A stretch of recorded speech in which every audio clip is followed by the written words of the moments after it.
Quedado, hermano, en el versículo 4. Vamos a recordar qué dice el versículo 4. El versículo 4 del capítulo 1 de Gálatas, capítulo 1, versículo 4 dice: el cual se dio a sí mismo por nuestros pecados para librarnos del presente siglo malo, conforme a la voluntad de nuestro Dios y Padre. Y estábamos en lo tocante a esa parte donde el apóstol Pablo habla acerca del siglo malo. Él dice, para librarnos del presente siglo malo. Ok, en general, hermano, este siglo se usa con una connotación negativa. Cuando Pablo habla de este siglo, lo usa con una connotación negativa. El creyente es llamado a no conformarse a este siglo. Romanos capítulo 12, pongo una marca allí en su Biblia, en Gálatas, pongo una marca allí. Y vaya a Romanos capítulo 12, versículo 2, rápidamente. La Biblia se interpreta a sí misma. Ella misma nos interpreta las cosas, hermano, porque toda ella viene de una unidad, una sola unidad. Dice el apóstol Pablo, en esta ocasión hablando de los romanos, en el capítulo 12, versículo 2, les dijo, no se conformen a este siglo, sino transformaos por medio de la renovación de vuestro entendimiento para que comprobéis cuál es la buena voluntad de Dios, agradable y perfecta. Fíjense lo que dice, no se conformen a este siglo. Este siglo es el siglo malo que habla la Escritura. El siglo malo porque está lleno de maldad, ¿verdad? Es donde está todo el sistema del mundo que está bajo el pecado, bajo el dominio de Satanás, como dice por allá en Efesios capítulo 2, el príncipe de este mundo, ¿verdad? El príncipe que opera sobre los hijos de desobediencia, dice la Biblia. Y es el que lleva al mundo a esa vida que para el mundo es normal. Nosotros también anduvimos en esa vida. Era normal fornicar, tener la esposa y tener otra, y mirar a una mujer y codiciarla, y tumbarle el dinero a otro, hacer alguna cosa mal en una factura. Éramos ventajosos, chismosos, ¿verdad? Vengativos. No nos importaba nada, éramos egoístas en sí, de naturaleza egoísta. Pero el Señor vino y cambió todo en nosotros. Y ahora que estamos en Él, dice, no sigan más conformándose a ese mundo, esa vieja manera de vivir. Dios ha hecho cosas nuevas. Y dice, más bien, en lugar de conformarse a eso, permítanse ser transformados por medio de la renovación de su entendimiento. ¿Y cómo somos renovados en esa renovación de nuestro entendimiento, valga la redundancia? Por la palabra. Nosotros renovamos nuestra mente por la palabra, los dichos de Dios. Nos dejamos renovar por eso. De ahí lo importante de por ejemplo, hacer lo que estamos haciendo, de tomar esta epístola y comenzar a leerla y hermano, con la ayuda del Señor, poder nosotros descubrir cuál es la intención de Dios a través del apóstol Pablo cuando escribió estas cosas a esa iglesia en aquel tiempo. ¿Cuál es la intención de Pablo para nosotros hoy, como la iglesia del Señor que aún sigue aquí en esta tierra? Nos insta la palabra a renovar nuestro entendimiento. ¿Para qué quiere que lo hagamos? Para que podamos nosotros mismos comprobar, hermano, que lo que Dios quiere para nosotros es bueno, es agradable y es perfecto. Es lo mejor. ¿Cómo sabe usted si lo que la palabra de Dios dice es bueno para usted si usted no se conforma a las palabras de Dios? Cuando usted comienza a descubrir lo que dice la Escritura, hermano, usted se da cuenta que lo que Dios realmente quiere es lo mejor para nosotros. Y lo podemos comprobar de manera personal, cada quien de nosotros, que lo que Dios quiere para el ser humano es lo mejor que le puede suceder.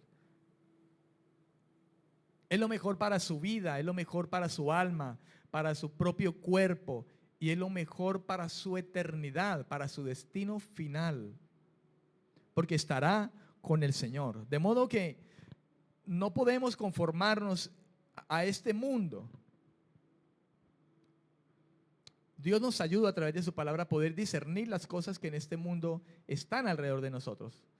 Lógicamente estamos en este mundo y tampoco Dios nos ha mandado a escondernos por allá en una montaña como ermitaños, ¿verdad? No.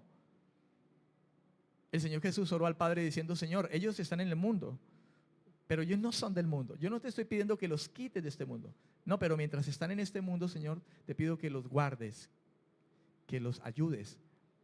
Y la palabra está a disposición de nosotros para eso. El poder del Espíritu de Dios en nosotros está a disposición para eso. De ahí lo que dice la Escritura, van a recibir poder ustedes cuando llegue el Espíritu Santo sobre ustedes para que ustedes me sean testigos de mí, sean testigos míos. ¿Cómo somos testigos, hermano? En primera instancia, con nuestra manera de vivir. En primera instancia, por eso. Y segundo, cuando hablamos de ese evangelio, de esa buena noticia. Nada sacamos por hablar un evangelio de Cristo, una salvación, ¿verdad? Y todo lo que viene con esa salvación. Cuando nosotros no mostramos eso en nosotros, no mostramos que hemos sido intervenidos por esa gracia de Dios mediante ese evangelio. Entonces, en primera instancia, el poder que recibimos, hermano, es para ser testigos y que la gente nos vea en nosotros que somos distintos, porque Dios ha cambiado las cosas viejas han pasado, ahora todas son hechas nuevas. El creyente es llamado, volviendo acá al versículo 4 de Gálatas 1, el creyente no debe conformarse a este siglo. Amén. El creyente es llamado a no conformarse a este siglo y a elegir la sabiduría de Dios y no la de este siglo. Y esa sabiduría de Dios está en su palabra. Los dichos de su boca son sabios. Ahí está la sabiduría de Dios. Cristo ha sido hecho para nosotros sabiduría de Dios. De modo que Dios, hermano, nos ha llamado a no conformarnos a este siglo, ni a esa sabiduría de este siglo, que está en completa oposición al plan divino, al plan de Dios. Demas abandonó a Pablo, que amó a este siglo. En 2 Timoteo 4:10 habla de un creyente, dice Pablo que le abandonó, le dejó. Demas le dejó, porque amó este siglo. Se fue tras el mundo. Y Pablo dice, Demas me abandonó. Lo que se espera, hermano, del cristiano, del creyente, como usted y como yo, es que vivamos de un modo justo y piadoso en este siglo. Que vivamos de un modo justo, de un modo piadoso, mientras nosotros estamos viviendo en este siglo, hermano, donde, como decíamos hace 8 días, en paralelo, el siglo, hermano, que el Señor ha traído, el nuevo siglo, el nuevo tiempo, está corriendo juntamente con el siglo malo en paralelo. Están avanzando los dos. Nosotros estamos en medio de eso, en ese avanzar del siglo, el nuevo siglo inaugurado por Cristo, el siglo de la gracia. Estamos en ese siglo de la gracia, pero hay un siglo malo que está corriendo también y están así en paralelo. Ambos. Y Dios nos ha pasado de ese siglo malo al siglo de su gracia, inaugurado por Cristo. Y en ese estamos nosotros los hijos, pasados de las tinieblas a su luz admirable. De modo que lo que Dios llama al cristiano, al verdadero cristiano, es a que viva de un modo justo, de un modo piadoso, hermano, mientras está aquí en esta tierra. En Tito capítulo 2, versículo 12, dice la Escritura, enseñándoos que renunciando a la impiedad y a los deseos mundanos, vivamos en este siglo sobria, justa y piadosamente. Pero miremos desde el versículo 11 para que miremos de dónde viene ese versículo 12. Ese enseñándoos viene del hecho de que en el versículo 11 dice, porque la gracia de Dios se ha manifestado para salvación. La gracia de Dios se ha manifestado para salvación a todos los hombres. ¿Y qué nos enseña esa gracia que se ha manifestado? Esa gracia es Cristo y su salvación, lo que Él hizo y lo que viene con Él. Esa gracia se ha manifestado ¿para qué? Para que nosotros podamos aprender de esa gracia. Por eso dice, enseñándoos esa gracia de Dios que se ha manifestado, nos enseña que renunciando a toda impiedad y a todo deseo mundano, nosotros vivamos en medio de este siglo de manera sobria, con los 5 sentidos, hermano, bien puestos, amén, bien desarrollados en el Señor. Vivamos de manera justa, conforme a la justicia de Dios, y esa justicia de Dios está en su palabra, y vivamos de manera piadosa, devota, consagrada a Dios. Amén, amén. Si voy muy rápido me dicen. Versículo 5, Gálatas 1:5.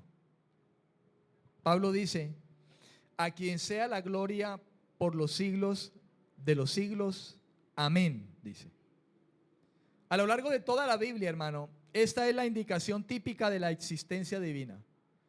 Y esta declaración que hace Pablo la podemos encontrar a lo largo de varias de sus cartas, como él pronuncia, hermano, de esta manera y exalta la divinidad de Dios, diciendo, a él, a quien sea la gloria por todos los siglos de los siglos. Esto habla por toda la eternidad. La honra, la gloria y el poder son de Dios. El asombro causado por quien es Dios se expresa en esta alabanza en sus hijos. ¿Comprende? El asombro que nos da eso, de lo que hemos experimentado por su gracia, el asombro causado por la persona de Dios y lo que Él ha hecho en nosotros, hermano, se expresa a menudo a través de esta alabanza. Y entonces decimos, a quien sea la gloria, a Dios, a quien es la gloria por todos los siglos de los siglos. Y significa una alabanza dirigida a Dios, que es el Dios que vive por siempre y para siempre, el Dios eterno. Y esa alabanza está en los labios de quienes están adheridos por la gracia del Señor, porque Dios mismo ha hecho consciente a sus hijos de su eternidad y su divinidad. Y esta alabanza no es otra cosa que el producto del hecho de que Dios nos ha dado su Espíritu, y por medio de su Espíritu nos ha dado a conocer la divinidad de Dios y la grandeza de Dios. Nos ha hecho conscientes de Dios como el Dios eterno, el Dios que es por siempre y para siempre. Versículo 6, Gálatas 1:6. Dice el apóstol, estoy maravillado de que tan pronto os hayáis alejado del que os llamó por la gracia de Cristo para seguir un evangelio diferente. Note usted, hermano, que Pablo, después de que básicamente en esos 5 primeros versículos que hemos tratado ya, lo que Pablo hace es saludar a sus destinatarios. Inmediatamente lo que Pablo hace, hermano, es pasar directamente al asunto que le preocupa. Y dice allí que él expresa una extrañeza por lo que está pasando con sus hermanos de Galacia.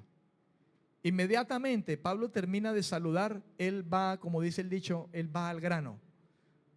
Porque ha surgido en el apóstol Pablo, un hermano en la fe, junto con los Gálatas, ¿verdad?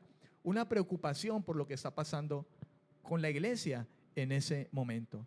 Y por eso él va directamente y dice, estoy extrañado, estoy asombrado, estoy consternado.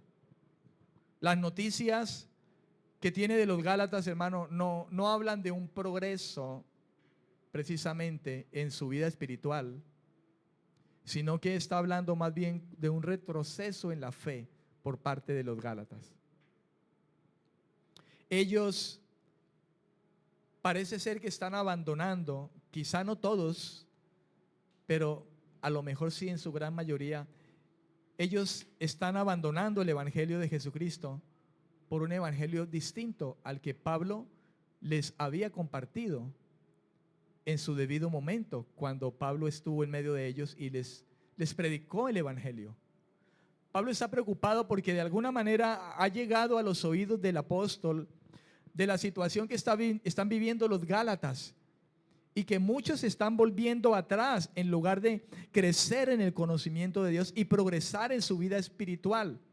Están retrocediendo porque están escuchando otro evangelio diferente, una noticia, el anuncio de una noticia distinta a la que Pablo les ha llevado. Después de haberles presentado claramente el evangelio, que es por la fe, ellos se apartan pensando que ellos pueden lograr la gracia favorable de Dios por medio de sus propias obras. Eso es como si hoy usted y yo, también ahora que estamos en esta misma gracia, la cual había también abrazado a los Gálatas, nosotros pensáramos, hermano, de que tenemos que hacer infinidades de cosas para poder lograr la salvación un día que muramos. Y entonces tengo en mi mente y en mi convicción que yo debo orar, y entre más ore, pues más me estoy ganando la salvación. Entre más buenas obras de caridad haga, más me estoy ganando la salvación. Entre más estudie la Biblia y lea la Biblia, más me estoy ganando la salvación. Entre más ayune y haga vigilia, y entre más me congregue y no falte ningún culto, me estoy ganando la salvación. Ahora, no me malinterprete. No estoy diciendo entonces que no me debo congregar, que no debo leer y estudiar la Biblia. No estoy diciendo que no debo de orar. No estoy diciendo que esté mal ayunar o que haga una vigilia. No estoy diciendo que eso esté mal.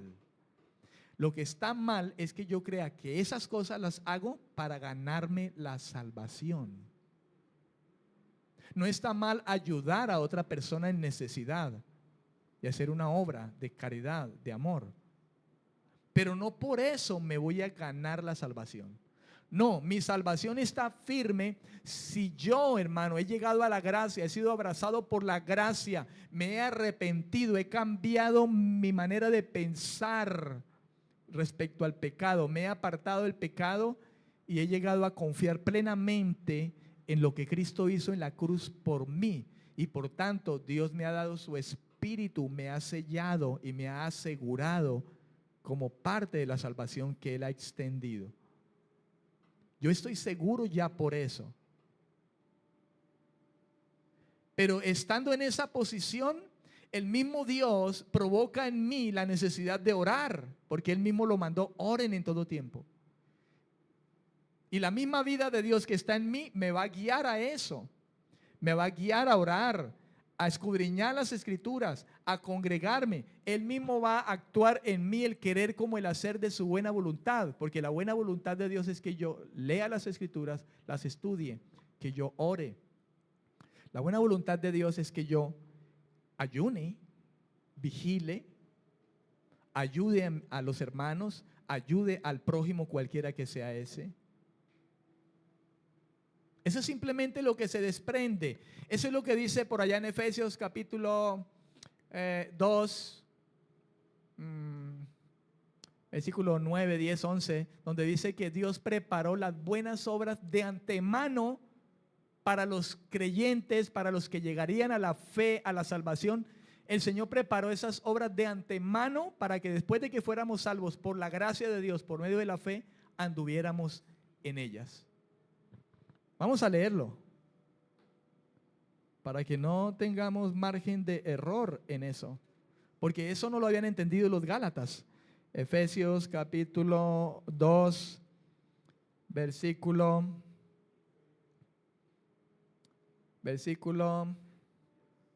10, 2:10. A ver, leámoslo desde el versículo 8. Efesios 2:8. ¿Está conmigo en la Biblia? Dígame amén si está en la Biblia. Dice: porque por gracia sois salvos. ¿Ve? Está diciendo, ustedes son salvos por la gracia de Dios, o sea, la bondad de Dios, el regalo de Dios, por un regalo. ¿Cómo? Por medio de la fe. de la confianza que ha venido de parte de Dios hacia ustedes, ha provocado esa fe, y esa fe también se ha despertado de ustedes hacia Dios. Y dice, y esto no de vosotros, pues es un don de Dios, la fe. La salvación también es un don de Dios. Todo es de Dios, es un regalo. Es don de Dios. Y luego dice en el versículo 9, a los efesios, y en este caso se lo diría también a los gálatas y a nosotros de paso, hermanos, no por obras. No por obras, cualquiera que sea esa obra. Amén. Cualquiera que sea esa obra, porque oro mucho, porque leo mucho la Biblia, porque sé mucho, tengo mucho conocimiento. No. Porque me congrego mucho, porque no faltan los cultos. No es por eso. No es por obras, no es porque ayudas a otro, das de comer al hambriento, al sediento. No. Y no por qué, para que ninguno se tenga que gloriar en nada de eso. Como quien dice, usted aquí no llegó, mi hijo, al cielo porque usted hizo obras de caridad ni nada de eso, mi hijo. Usted no llegó por eso. Llegó solamente por mi gracia, porque yo lo salvé. Usted llegó a la fe.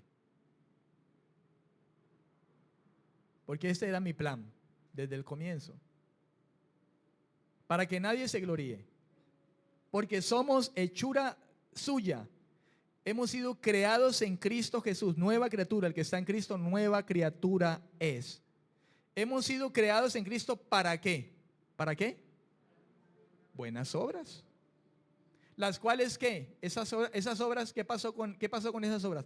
Él las preparó de antemano, antes, para que anduviéramos en ellas. De modo que somos salvos por la gracia de Dios. Pero Él preparó de antemano unas cosas en las que nosotros, después de salvos, íbamos a andar. Fíjense, Él ya las tenía preparadas. ¿Y cómo las llevó a cabo? Cuando nos salva y nos da el Espíritu, y entonces el Espíritu nos lleva a orar, leer la Biblia, amar al hermano, ayudar al necesitado, ayunar. Él preparó esas obras para que el creyente anduviera en esas obras. El verdadero creyente, guiado por el Espíritu de Dios. De modo que todo lo ha hecho Dios, hasta eso.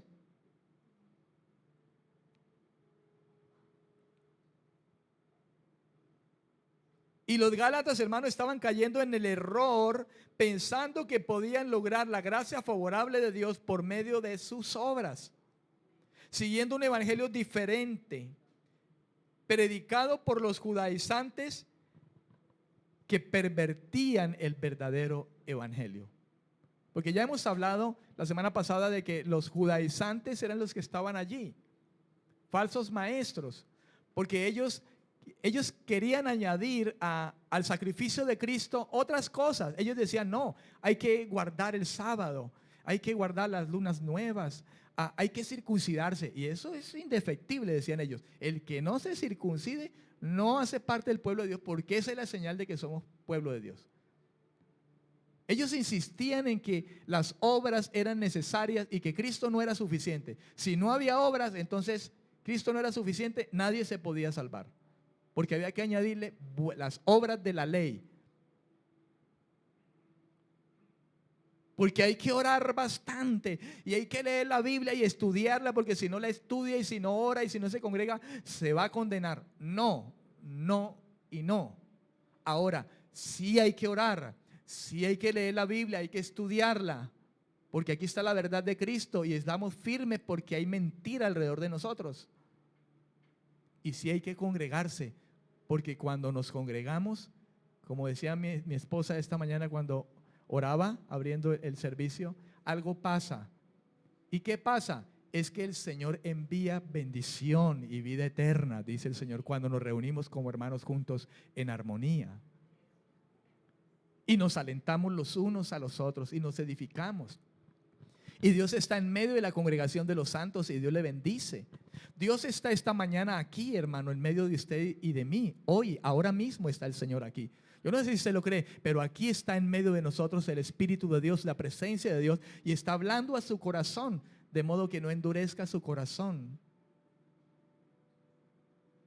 Si oyes hoy la voz del Señor, recíbalo con toda humildad y dejes escudriñar por el Espíritu Santo a través de la palabra que usted está oyendo, para que su vida sea edificada, formada, transformada, fortalecida.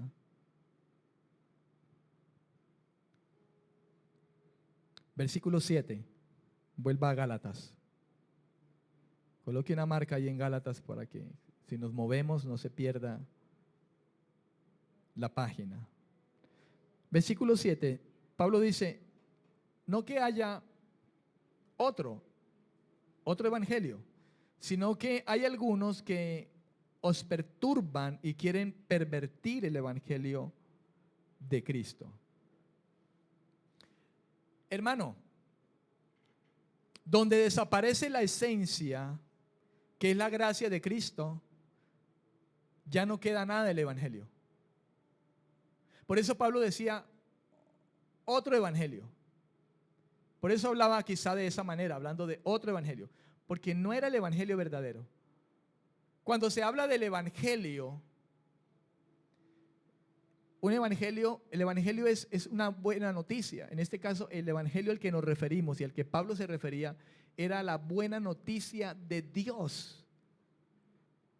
De modo que cuando el evangelio que Pablo ha predicado y el que nosotros predicamos según la Biblia, si ese evangelio, hermano, de ese evangelio desaparece la esencia, que es la gracia de Dios, Cristo mismo, entonces, hermano, ya no queda nada de ese evangelio. Ese ya no es el evangelio que realmente Dios nos trajo.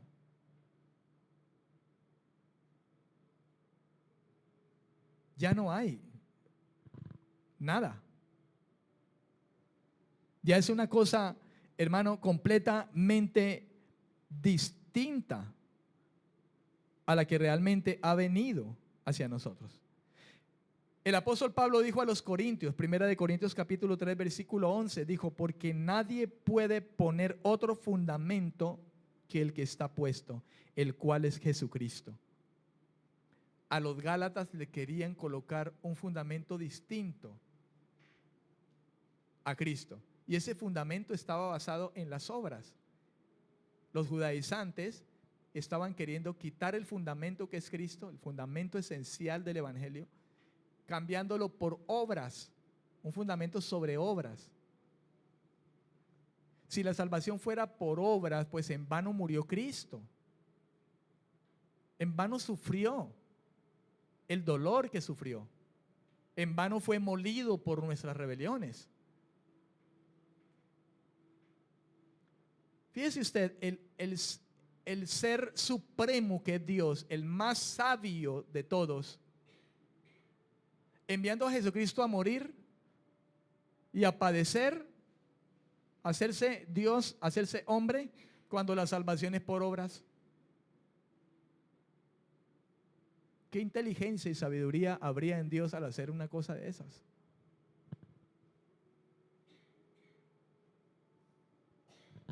Dios no improvisa, hermano. Dios no improvisó con Cristo. Nuestro Padre Celestial no hizo eso. Él tenía claro todas las cosas. Y Él es claro siempre en todas las cosas. Él es supremo en sabiduría, en inteligencia. Él sabe lo que hace. Amén. De modo que, hermano, la palabra perturbar se refiere allí a una confusión. Dice en el versículo 7 de Gálatas 1, no que haya otros, sino que hay algunos que os perturban. La palabra perturbar se refiere a una confusión o a una inquietud o a una agitación en los creyentes. Estos que vinieron predicando un evangelio distinto, quitando como fundamento a Cristo, trajeron perturbación en estos Gálatas. Los Gálatas estaban perturbados. Había una confusión. Lo que trajeron estos judaizantes fue una confusión. Los inquietaron, hermano. Hubo una agitación, ¿verdad?, de parte de estos falsos maestros hacia los Gálatas. De modo que muchos quedaron quizá como locos, ¿no? No, Pablo nos dice esto y esto nos dicen esto. Pero a la larga, esos judaizantes habían, hermano, trabajado tanto, ¿verdad? En la mente de estos gálatas que estaban logrando hacer su cometido. Esa era la preocupación de Pablo. El evangelio es el evangelio de Cristo, hermano. Cristo determina su contenido. ¿Escuchó usted eso? Cristo determina el contenido del evangelio o de la buena noticia. Porque la buena noticia es Cristo. Cuando uno va a decirle a alguien, te tengo una buena noticia, ¿cuál es? Yo le puedo decir, Cristo. Esa es la respuesta inmediata, Cristo. ¿Y quién es Cristo? Ah, bueno, entonces de Cristo parte todo el contenido. El Hijo de Dios, Dios se hizo hombre, murió en la cruz y ahí todo se despliega, hermano, de Cristo. Solo tenemos parte, hermano, del evangelio por medio de la gracia de Dios, por aceptar en fe la predicación referente a Cristo solamente a Cristo. Adelantémonos un poco a Gálatas en el capítulo 3, versículo 1, y léalo conmigo. Dice, oh Gálatas insensatos. Gálatas capítulo 3, versículo 1. Oh Gálatas insensatos, ¿quién os fascinó para no obedecer a la verdad? A vosotros, Gálatas, ante cuyos ojos Jesucristo fue ya presentado de manera clara entre ustedes como a Cristo crucificado. Como quien dice, yo ya les hablé a ustedes claramente de qué se trata el evangelio de Dios. Ya les puse claramente a ustedes delante de sus ojos a Cristo y crucificado, y les expliqué por qué fue crucificado Cristo. Ya ustedes tienen claro el mensaje. Hermanos, si se quita o se altera algo de esto, se nos impone de nuevo el yugo de esclavitud. Esclavos del pecado, esclavos de una ley que nos condena, porque el pecado no nos deja cumplir la ley y la ley condena su incumplimiento. De modo que volvemos de nuevo al yugo de esclavitud si pensamos que vamos a ser salvos por nuestras propias obras. Se degenera entonces el evangelio y se convierte en su opuesto, pasando de ser un mensaje de liberación, como lo había predicado el mismo Isaías. Como el mismo Isaías lo había predicado. Isaías 61, versículo 1. Hermano, cuando se altera el evangelio quitando a Cristo, se degenera el evangelio y se convierte en su opuesto, pasando de ser un mensaje verdaderamente de liberación, como lo había predicado Isaías en el capítulo 61. Vamos a leer Isaías. Dice Isaías 61, versículo 1, dice, el Espíritu de Jehová, el Señor está sobre mí. Esto profetizó Isaías acerca de Cristo. El Espíritu de Jehová, el Señor está sobre mí, porque me ungió Jehová, me ha enviado a predicar buenas nuevas, buenas noticias a los abatidos, a vendar a los quebrantados de corazón, a publicar libertad a los cautivos y a los presos, apertura de la cárcel. Y todo esto es en un sentido espiritual. A los esclavos del pecado, por allá en Juan 8 creo que es, dice, el que practica el pecado, esclavo es del pecado. Y Jesús dijo también, si el Hijo les liberta, serán verdaderamente libres. De modo que fíjese usted, hermano, ya el Señor, hablando a través de Isaías, ya había pronunciado el propósito de la buena noticia de salvación a través de Cristo, la esencia de esa salvación. Hermano, un evangelio no de esclavitud al pecado y de yugo, sino a aquel, hermano, aquel mensaje que libera del pecado, como ya Isaías lo había dicho, ya lo había predicado. Amén. Ya lo había profetizado. Amén, amén. Algo distinto a hacer un mensaje de ataduras y de esclavitud, más bien hacer un mensaje de liberación. Aquellos que quieren cumplir estrictamente las reglas del Antiguo Testamento resultan reaccionar totalmente en contra de la intención de toda la Biblia. Y eso lo encontramos aún el día de hoy, hermano. Toda persona que quiere cumplir de manera estricta las reglas del Antiguo Testamento normalmente resulta reaccionando en contra de lo que la Biblia dice. Porque se basan solamente en sus maneras de pensar, en el vestido. Algunos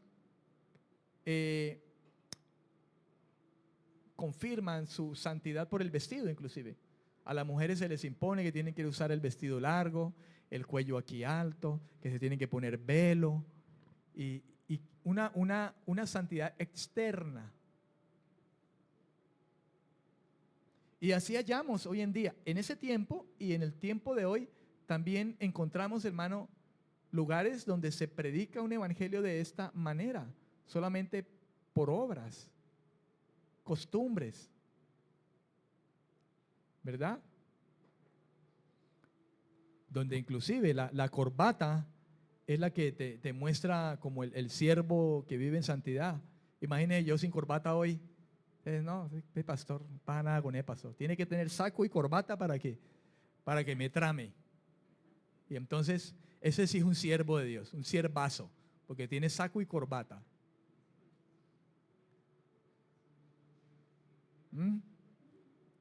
Sí, hermano, aunque usted no lo crea, así encontramos congregaciones. En 2 de Timoteo capítulo 2, versículos 14 y 15, Pablo le decía a Timoteo, el joven pastor que estaba siendo encomendado para esa obra. Pablo estaba a punto ya de partir con el Señor y Pablo había escrito esta segunda carta a Timoteo y le dice: Timoteo, recuérdales esto, exhortándoles delante del Señor a que no discutan sobre palabras, lo cual para nada aprovecha, sino que es para perdición de los oyentes. Procura con diligencia presentarte a Dios aprobado, como un obrero que no tiene de qué avergonzarse y que usa bien la palabra de verdad. ¿Ve lo que le dice? Pablo le dice a Timoteo: Timoteo, tú estás joven, pero tú eres un hombre de Dios. Recuérdale siempre delante del Señor a tus hermanos que no discutan sobre palabras con esos falsos maestros. No se pongan a botar corriente. Eso no aprovecha para nada. Eso es lo que lleva a esa perdición de los que escuchan. Más bien, dígales a ellos que así como tú, procuren con diligencia presentarse a Dios aprobados, como obreros que no tienen de qué avergonzarse y que van a usar la palabra de verdad bien, así como te lo estoy diciendo a ti. Pablo se lo estaba hablando a Timoteo, pero Timoteo tenía que enseñárselo a la iglesia también. Timoteo y la iglesia que estaba quedando a cargo de él debía tener en cuenta las palabras del apóstol. Usen bien la palabra de verdad. Miren bien qué es lo que dice. ¿Es por salvación o es por obras? Miren bien, úsenla bien. No discutan sobre cosas que no. Ustedes crean en lo que dice la Escritura: sea Dios veraz y todo hombre mentiroso. Toda la Escritura fue inspirada por Dios, de modo que es veraz. No discutan con nadie. Discutir sobre palabras significa hacerlo sobre falsas y erradas enseñanzas, sobre quienes insisten en lo contrario. Usar la palabra trazar significa interpretarla correctamente. Versículos 8 y 9. Gálatas 1, 8 al 9. Dice: mas si aún nosotros o un ángel del cielo os anunciare otro evangelio diferente del que os hemos anunciado, sea anatema. Como antes hemos dicho, también ahora lo repito. Si alguno os predica diferente evangelio del que habéis recibido, sea anatema. Hermano, el evangelio mismo es la única norma. El evangelio mismo es la única norma. Y al afirmar esto, Pablo se somete a sí mismo a esta autoridad. Pablo mismo se somete al evangelio. El evangelio es la norma, y el mismo Pablo, con esas palabras que dice, hermano, él mismo se somete como apóstol a esa autoridad del evangelio de Cristo. Pablo dice: si aún nosotros mismos, note usted, refiriéndose a él mismo y a los predicadores que pueden llegar a pervertir el evangelio. ¿Sabe que Pablo ya había, hermano, anunciado acerca de esto? Hechos capítulo 20, ya le había con anterioridad, hermano, había hablado acerca de esto, del cuidado que debían de tener, hermano, con respecto a falsos maestros. En Hechos 20:28 dice: por tanto, mirad por vosotros y por todo el rebaño en que el Espíritu Santo os ha puesto por obispos o pastores, que significa lo mismo, para apacentar la iglesia del Señor, la cual él, o sea Cristo, ganó por su propia sangre. Versículo 29, porque yo sé, dice Pablo, yo sé. Tremendo esto, ¿no? Pablo dice: yo sé que va a pasar. Yo sé que después de mi partida entrarán en medio de vosotros lobos rapaces que no perdonarán el rebaño. No perdonarán. O sea, ellos vienen a dañar, a destruir. Ellos no van a perdonar, pero nada, ni a nadie. Ellos no van a perdonar ni el bolsillo, porque le van a sacar la plata como dé lugar. Note usted, hermano, cómo el apóstol ya había anunciado de antemano acerca de esto a muchos. Si alguien anuncia un evangelio que difiere del evangelio de Cristo, que sea maldito, es lo que dice, sea anatema, maldito, esté en maldición. El celo de Pablo por el evangelio es tal, hermano, que prefiere que el juicio de Dios caiga sobre él mismo si llegara a distorsionarlo. Por eso él dice: si aún nosotros o un ángel, dice, sea maldito. Fíjese que él mismo se involucra. Nosotros, si aún nosotros, yo sea maldito, si yo les voy a predicar una cosa distinta de la que ya les he predicado, y que de aquí a mañana yo venga predicándoles otra cosa diferente. Amén. La mención a los ángeles hace referencia al hecho de los mismos ángeles caídos o demonios que actúan, hermano, sobre los hijos de desobediencia, sobre los ministros falsos que se disfrazan como ministros del evangelio. Ya dice la misma escritura que los hijos de desobediencia son dominados por el príncipe de la potestad del aire, por principados, por potestades. ¿Quién más inspira a un falso maestro sino los demonios?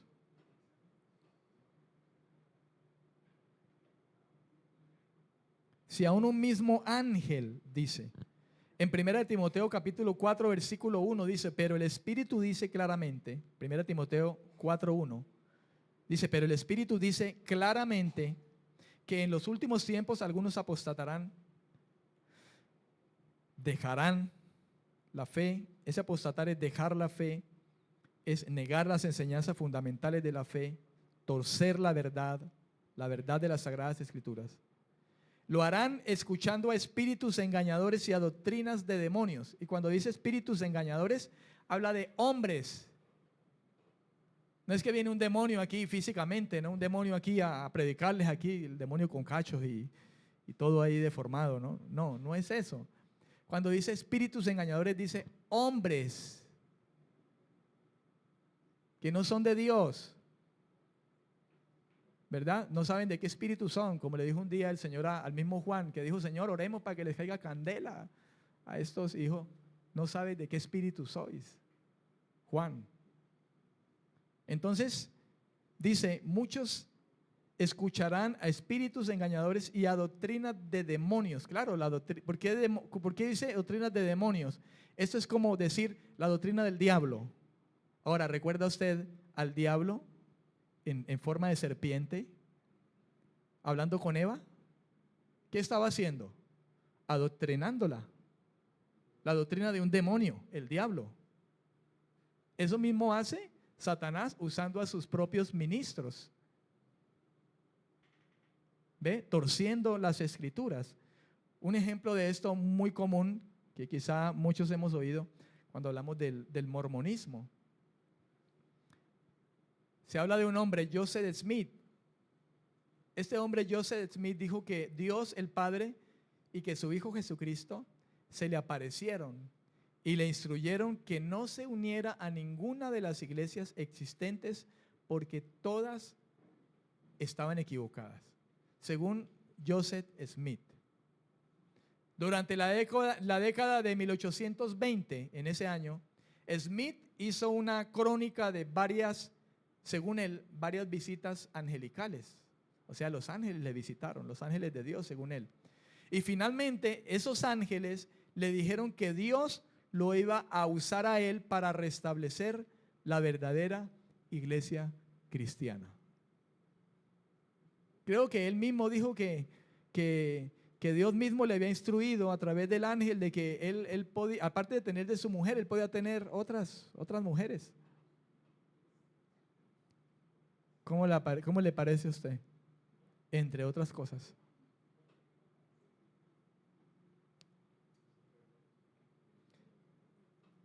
Qué tremendo, hermano. Versículo 10. Pues busco ahora el favor de los hombres o el favor de Dios. O trato de agradar a los hombres, pues si todavía agradara a los hombres, no sería siervo de Cristo. Lo que Pablo dice aquí es, yo no busco tener empatía con los hombres, aceptando los pensamientos de los hombres antes que los pensamientos y planes de Dios. Como yo no busco el favor de los hombres o agradar a los hombres o la aprobación de los hombres, es que a mí no me tienen por buen apóstol, en otras palabras. Porque yo no acepto las enseñanzas de esos falsos maestros. Si se uniera Pablo a lo que esos falsos maestros decían, pues los tenía ahí al lado y de amigos y todo, pero Pablo dice, yo no busco congraciarme con ningún hombre como para cambiar mi enseñanza o lo que yo he recibido del Señor. No es negociable. Hay ministros quizá, hermano, que por ganar el favor con determinado hombre, quizá porque tiene reputación o porque tiene dinero, ellos por congraciar con esas personas, hermano, pues se unen a los pensamientos de ellos, a sus filosofías y comienzan a predicar la sana palabra, dejan de un lado la sana palabra que quizá han traído y comienzan a predicar otras cosas porque se quieren congraciar con la congregación o con la mayoría de gente que ha llegado porque son doctores en filosofía o qué sé yo. Y entonces, por congraciarse con los hombres, ellos predican, ¿verdad? Para tener a esas personas allí y caerles bien. Pablo dice, no, yo no. Yo no busco agradarle a nadie. Yo predico lo que Cristo me ha dicho que predique y eso es lo que yo predicaré.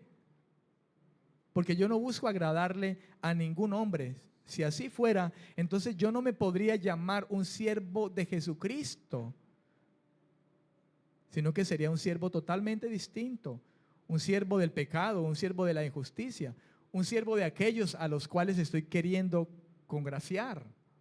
Pero Pablo dice, yo no pretendo eso, ni cambiar la verdad de Dios por la mentira de los hombres.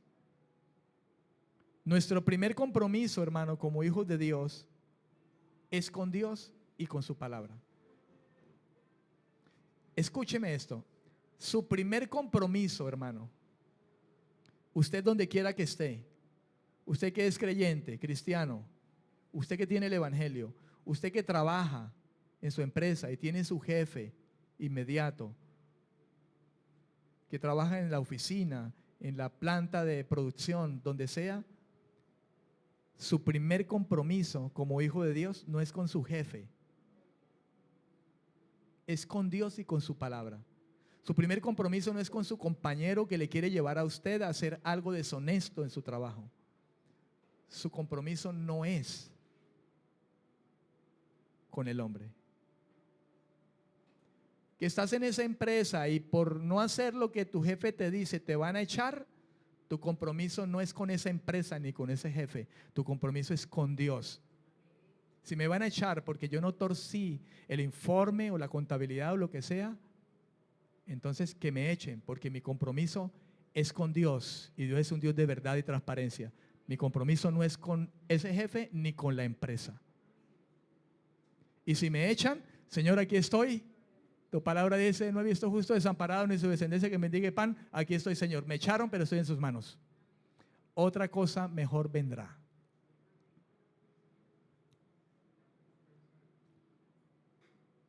Si es que creemos que el Dios al que le servimos es un Dios de verdad, es un Dios vivo y no es un invento de hombres. Amén, amén. De modo, hermano, que Pablo rechaza la insinuación de que es un oportunista que busca el favor de la gente, enseñándoles lo que ellos quieren oír. Y es que hay gente que quiere oír lo que quiere oír. Yo he propuesto en mi corazón, hermano, no predicarle a usted lo que usted quiere oír. O dirigir un culto como usted quiere que lo dirija.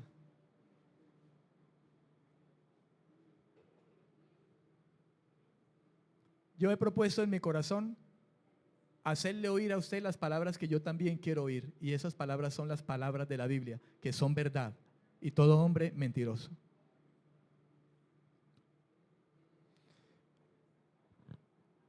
Con este versículo termino. Lucas 12, 26. Lucas 14, perdón, 14, 26. Lucas 14, 26. Excúseme. Lucas 14, 26. Voy a leer este versículo en la traducción al lenguaje actual. Fíjese cómo dice: si alguno de ustedes quiere ser mi discípulo, tendrá que amarme más que a su padre o a su madre. Tendrá que amarme más que a su esposa o a sus hijos. Y tendrá que amarme más que a sus hermanos o a sus hermanas. Ustedes no pueden seguirme a menos que me amen más que a su propia vida. ¿Cómo la vio las esposas? ¿Ah? Esta está mi esposa, ¿no? Está por ahí arriba. ¿Cómo la vieron los esposos? ¿O los hijos? ¿Vio la magnitud? Dios no está diciendo que entonces afuera esposa y los hijos a veces se me largan de aquí y me quedo yo solo. No, no está diciendo eso. No, porque la Escritura dice que debemos amar a nuestra esposa. ¿Recuerdan ustedes? Efesios capítulo 5, 21 hacia allá. Los hombres amen a su esposa. Está diciendo, hermano, es que nosotros no podemos colocar a la esposa o al esposo o a los hijos o a madre o a padre por encima de Dios. Cuando yo tengo a Dios por encima de cualquier cosa o de cualquier persona, entonces yo voy a actuar correctamente con esa esposa, con esos hijos, con esos hermanos, porque yo tengo a Dios como prioridad en mí. Y Dios mismo me enseña, ama a tu esposa, ama a tu esposo, ama a tus hijos, ama a tus hermanos, ámalos. Él me va a enseñar, pero no lo contrario. Amar más a mi esposa y dejar a Dios de un lado. Por agradar más a mi esposa o a mi esposo, entonces ya no leo la Biblia, ni tampoco oro, ni me congrego. Me voy a rumbear con mi esposa, porque mi esposa es de las que rumbea, pues digámoslo de alguna manera. Ay, como es mi esposa, no es que yo tengo que guardar mi matrimonio, pero mi esposa me está invitando a una canita al aire, al traguito, y entonces yo por agradar a mi esposa, entonces, no. Precisamente por esas cosas que Dios le dice a un creyente, no se una con un yugo desigual. Así digas que es buena persona. No. Porque si no está firme en Dios realmente, pues vas a salir agradándole a los hombres, en este caso la esposa. La esposa hace parte de ese nombre, ¿no? Hombres, no que la esposa sea un hombre, pero cuando dice los hombres, está hablando de cualquier persona, masculino o femenino. Y dejemos allí para empezar la segunda parte de el bosquejo general, según se los expliqué hace 8 días. Amén.